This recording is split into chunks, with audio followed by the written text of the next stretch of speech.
काय रे मंडळी, तुम्हाला पण असा मस्त डोसा बनवून खायचोय का?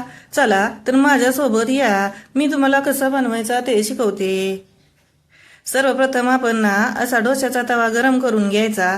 त्यावर 1 ते 1.5 पळी डोश्याचं बॅटर टाकून घ्यायचं आणि ते गोल गोल गरगर गरगर फिरवून छानपैकी असं पसरून घ्यायचं आणि थोडं सुकून द्यायचं. आणि सुकलं की त्यावर टाकायची थोडी शेजवान चटणी, ती पण अशी गोल गोल गोल गोल गोल गोल पसरून सर्व डोश्याला लावून घ्यायची. आणि सर्व डोश्याला लावून झाली की त्याच्यावर इकडं बॉईल केलेली उकडलेली मॅगी ती टाकून घ्यायची. त्याच्यावर टाकायचा थोडा मॅगी मसाला, थोडासा टोमॅटो सॉस, चवीसाठी भारी लागतं एकदम. त्याच्यात टाकायचा बारीक चिरलेला कांदा, बारीक चिरलेला टोमॅटो, कोथिंबीर आणि चवीनुसार मीठ टाकायचं. त्याशिवाय काय टेस्टच येणार नाही की बघा. आणि मस्तपैकी त्याला असं उलतपलत करून घ्यायचं.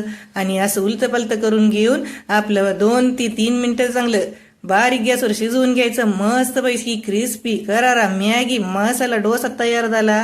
काय रे मंडळी, तुम्हाला पण असा डोसा बनवून खा आणि माझ्या YouTube चॅनलला नक्की सबस्क्राईब करा. चला तर पुन्हा भेटूया.